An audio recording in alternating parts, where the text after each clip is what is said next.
اعوذ باللہ من الشیطان الرجیم بسم اللہ الرحمن الرحیم سورہ تحریم، اس کی آیت ہے 12 اور اس کے رکوع ہے 2 اور یہ مدینے میں نازل ہوئی۔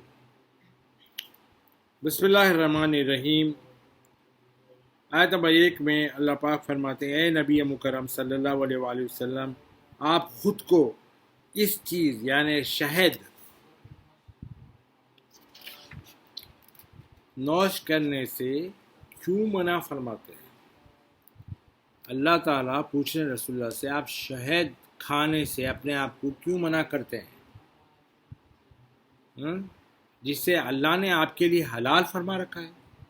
نبی کے لیے، نبی کو شہد بہت پسند تھا، تو نبی کو صلی اللہ علیہ وسلم کو ان کی بیویاں پلان کر کے بولے کہ آپ شہد کھائے تو آپ کے منہ میں سے بو آتی ہے، تو سرکار ناراض ہو گئے، وہ کہ شہد کھانا چھوڑ دیے۔ تو اللہ تعالیٰ یہ سورہ اتارے کہ آپ اپنے آپ کو کیوں منع کرتے ہیں؟ جس جو اللہ نے تمہارے کو حلال کر رکھا ہے وہ چیز سے اپنے آپ کو کیوں منع کرتے ہیں؟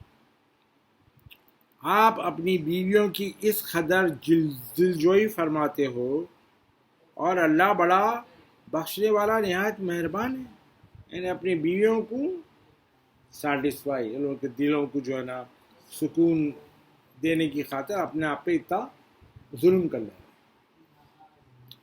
آیت نمبر 2 میں اللہ پاک فرماتے ہیں، اے مومنو، بے شک اللہ نے تمہارے لیے تمہاری قسموں کا کفارہ دے کر کھول ڈالنا مقرر فرما دیا ہے۔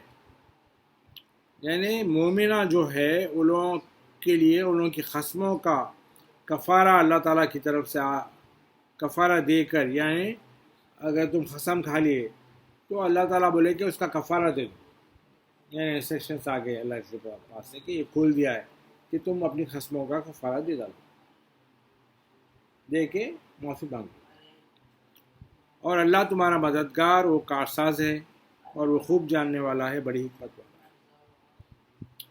آیت نمبر 3 میں اللہ پاک فرماتے ہیں، جب نبی مکرم صلی اللہ علیہ وآلہ وسلم نے اپنی ایک بیوی سے ایک رازدارانہ بات ارشاد فرمائی،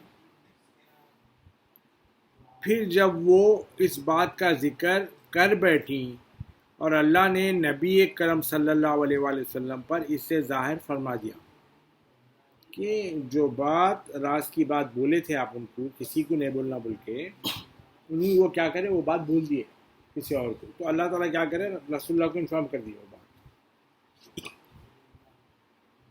تو نبی کرم صلی اللہ علیہ وسلم نے انہیں اس کا کچھ حصہ جتا دیا، وہ جا کے بول دیے نبی کریم صلی اللہ علیہ وسلم، جو اللہ بتایا تھا اس کا کچھ حصہ، کچھ پارٹ، اور کچھ حصہ بتانے سے چشم پوشی فرمائی، یعنی کچھ حصہ بتا دیا، کچھ حصہ نہیں بتایا، آنکھیں بند کر لی اس سے۔ پھر جب نبی اکرم صلی اللہ علیہ وآلہ وسلم نے انہیں اس کی خبر دی کہ آپ راز افشا کر بیٹھی ہے، راز کو ظاہر کر دیا، تو وہ بولی، آپ کو یہ کس نے بتا دیا؟ نبی اکرم صلی اللہ علیہ وآلہ وسلم نے فرمایا، مجھے بڑے علم والے نے، بڑی آگاہی والے رب نے بتا دیا۔ آیت نمبر 4 میں اللہ پاک فرماتے ہیں، اگر تم دونوں اللہ کی بارگاہ میں توبہ کرو، یعنی دو بیویاں جو تھے نا رسول اللہ کے، تو اللہ تعالیٰ ان دونوں کے لیے اللہ تعالیٰ فرما دے، تم دونوں اللہ کی بارگاہ میں توبہ کرو تو تمہارے لیے بہتر ہے، کیونکہ تم دونوں کے دل ایک ہی بات کی طرف جھک گئے ہیں۔ اگر تم دونوں اس بات پر ایک دوسرے کی مدد کی تو یہ نبی مکرم صلی اللہ علیہ وآلہ وسلم کے لیے باعث غم ہو سکتا ہے، باعث رنج ہو سکتا ہے۔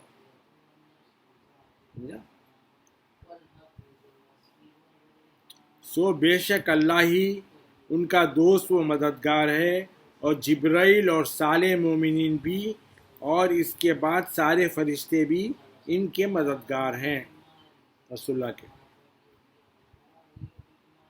ان کی بیویوں کو سنا دے رہے ہیں اللہ تعالیٰ یہ بات۔ پھر اللہ تعالیٰ آیت نمبر 5 میں فرما رہے اگر رسول اللہ تمہیں طلاق دے دیں تو عجب نہیں کہ ان کا رب انہیں تم سے بہتر بیویاں بدلے میں عطا کر دے۔ سنو آپ پھر کون سے ٹائپ کی بیویاں ہیں وہ؟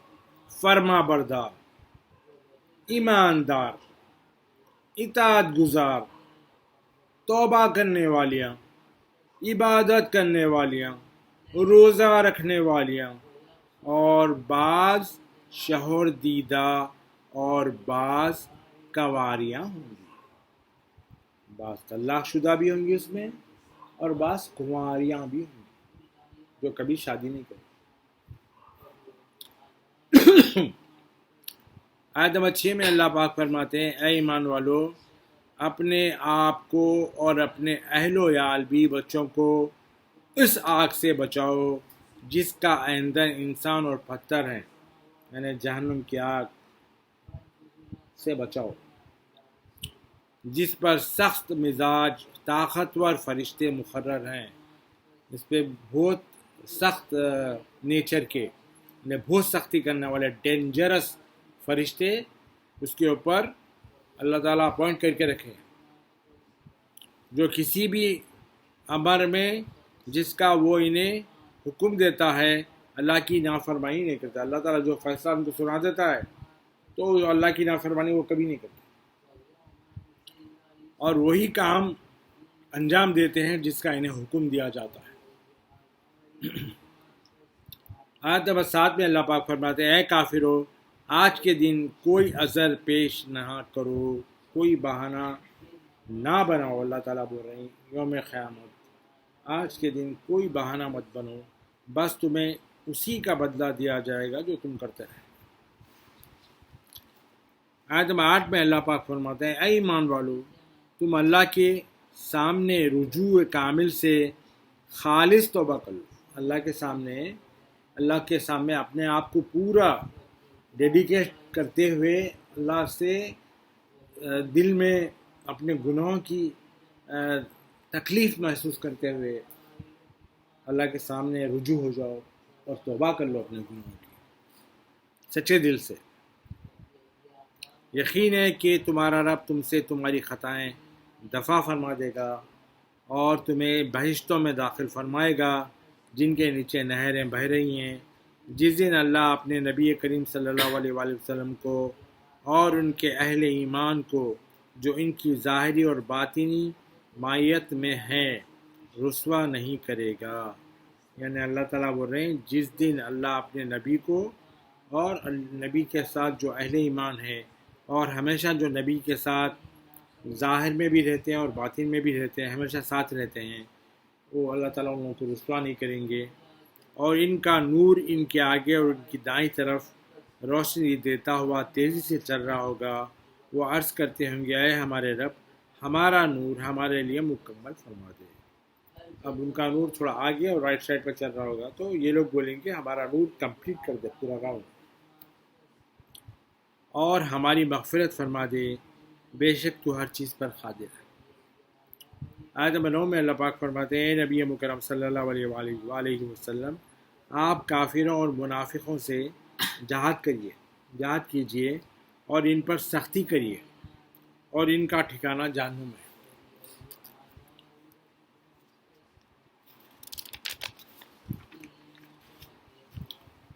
اور وہ کیا ہی برا ٹھکانہ ہے۔ آیت نمبر 10 میں اللہ پاک فرماتے ہیں اللہ نے ان لوگوں کے لیے جنہوں نے کفر کیا ہے نوح علیہ السلام کی عورت اور لوط علیہ السلام کی عورت وہ اہل و آل یعنی کہ مثال بیان فرما دی ہے۔ اللہ تعالیٰ نبیوں کے بیویاں بھی اگر ہے تو بھی انہیں کفر کرے ہیں تو اللہ تعالیٰ ان کو نہیں بخشے۔ ان کا اگزامپل بتا دیے لوط علیہ السلام کی بیوی کا بھی اور نوح علیہ السلام کی بیوی، نوح علیہ السلام کے بیٹے کا بھی۔ وہ دونوں ہمارے بندوں میں سے 2 صالح بندوں کے نکے میں تھے، یعنی 2 نبیوں کے نکے میں یہ دونوں تھے۔ سو دونوں نے ان سے خیانت کی، یعنی دونوں بھی نوح علیہ السلام سے خیانت کرے، یعنی ان کے خلاف گئے۔ بس وہ اللہ کے عذاب کے سامنے ان کا کچھ کام نہ آیا. بس وہ اللہ کے عذاب کے سامنے وہ جو کچھ کرے ان کے کچھ کام نہیں آئے. اور ان سے کہہ دیا گیا کہ تم دونوں عورتیں داخل ہونے والوں کے ساتھ دوزخ میں داخل ہو. آیت نمبر 11 میں اللہ پاک فرماتے ہیں اور اللہ نے ان لوگوں کے لیے جو ایمان لائے ہیں فرعون کی زوجہ آسیہ بنت مزاحم کی مثال بیان فرمائی ہے. فرعون کی بیوی تھے جن کا نام تھا آسیہ. ان کی ایک ایگزامپل اللہ تعالیٰ بیان فرما رہے ہیں. جب فرعون نے عرض کیا جب حضرت آسیہ نے عرض کیا اے میرے رب تو میرے لیے جنت میں اپنے پاس ایک گھر بنا دے اور مجھ کو فرعون اور اس کے عملے بد سے نجات دے دے اور مجھے ظالم قوم سے بھی بچا دے. حضرت آسیہ نے دعا کی. آیت نمبر 12 میں اللہ پاک فرماتے ہیں اور دوسری مثال حضرت عمران علیہ السلام کی بیٹی مریم کی بیان فرمائی ہے جس نے اپنی عصمت و عفت کی خوب حفاظت کی تو ہم نے اس کے گریباں میں اپنی روح پھونک دی. یہ گلے میں اپنی روح پھونک دی اور اس نے اپنی یہ رب کے انسٹرکشنز اور اللہ تعالیٰ کی نازل کرتا کتابوں کی تصدیق کی. بی بی مریم نے اور وہ اطاعت گزاروں میں سے تھی. اللہ تعالیٰ کی خوب اطاعت کرنے والوں میں سے تھی. صدق اللہ.